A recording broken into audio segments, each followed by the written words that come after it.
Tiger Prabhakar ಅವರ ಬಾಳ್ನಲ್ಲಿ ನಡೆದಂಥ ಒಂದು ದುರಂತ ಘಟನೆಯನ್ನು ನಾನು ಹಂಚಿಕೊಳ್ಳೇಬೇಕು.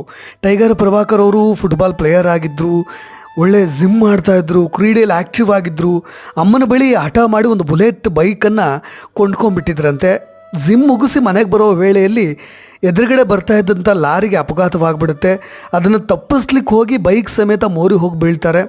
ಆದರೆ ಜೀವ ಉಳಿದು ಬಿಡುತ್ತೆ. ಆದರೆ ಆ ವೇಳೆ ಕಾಲಿಗೆ ಏಟು ಬಿತ್ತಲ್ಲ, ಅದಾದ ನಂತರ ಆಸ್ಪತ್ರೆಗೆ ಹೋಗಿ ಸೇರಿಕೊಳ್ತಾರೆ. ವೈದ್ಯರು ಆರಂಭದಲ್ಲಿ ಲಂಚ ಕೇಳಿಬಿಟ್ರಂತೆ.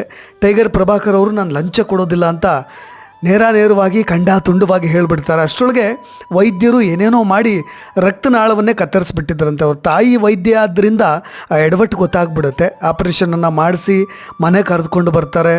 ಆದರೆ ಇದು ಜೀವನ ಪರ್ಯಂತ ಅವ್ರನ್ನ ಕಾಡ್ಬಿಡುತ್ತೆ. ಇದೇ ಅವರ ಜೀವನಕ್ಕೆ ಇನ್ನೊಂದು ದಿಕ್ಕನ್ನು ಬದಲಾಯಿಸಿದಂಥ ಘಟನೆ ಅಂತ ಹೇಳ್ಬೋದು. ಜೀವ ಹಿಂಡುವಂಥ ನೋವು ಕಾಡ್ತಲೇ ಇತ್ತು.